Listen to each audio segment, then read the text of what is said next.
While Israel continues to fight Hamas terrorists for the 15th day now, Israel's kibbutz Be'eri region has witnessed a large scale of destruction with buildings and houses reduced to rubble.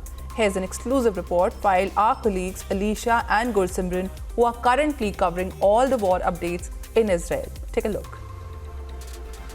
As I was showing you the visuals of many of the homes that has been destroyed because the rockets being fired first at the kibbutz Be'eri only, and I'll just show you the visuals of the fence border which we have been reporting from.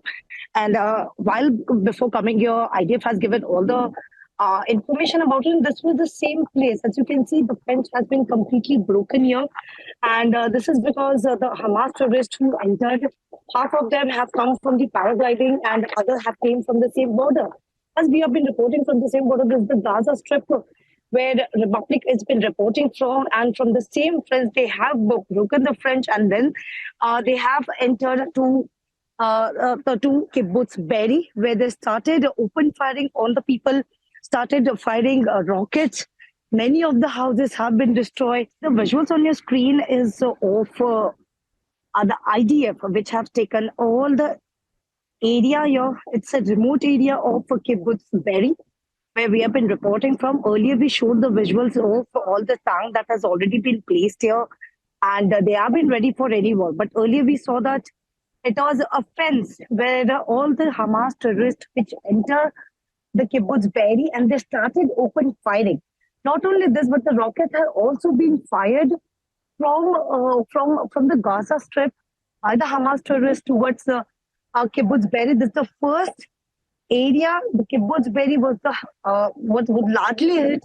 It was more than 120 people who lost their life, and many of the people and the children were also abducted and taken to the Gaza Strip, to the northern side of the Gaza Strip where the Hamas terrorists is, because human shield is the only power where Hamas terrorists have been living till now, and they've been going with the war.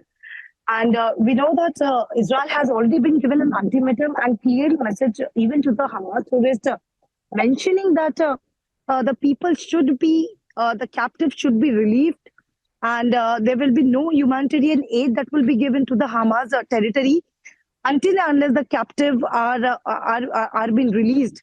But the clear message has been given. But what we see on a screen is the condition of kibbutz Be'eri now, because it is completely devastated. The people here who stayed for years, they didn't even imagine that something this going to happen, because it was thousands of terrorists who entered kibbutz Be'eri, and they started open firing. Not only this, but the rockets were constantly being fired towards kibbutz Be'eri, where more than 120 people have lost their life.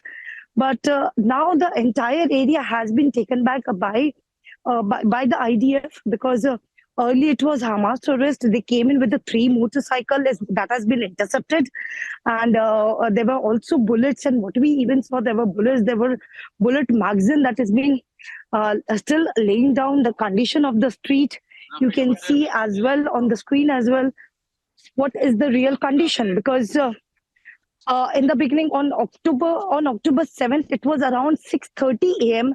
where Hamas terrorists entered and they started firing rockets. They started open firing on the people. They burned many of the houses here, and whenever the people used to come back, when they used to come out of their house, there have been open fire. There was open fire by the Hamas terrorists, and many of the people and the children have also been abducted. And what you see on the screen is the condition of kibbutz Be'eri, the worst hit affected area in Israel. The first which has been hit by the Hamas terrorists, the attack that happened, it was around 6:30 a.m. And you can clearly see the visuals on your screen, the sad story of kibbutz Be'eri. But yes, now it has been completely taken over by the IDF.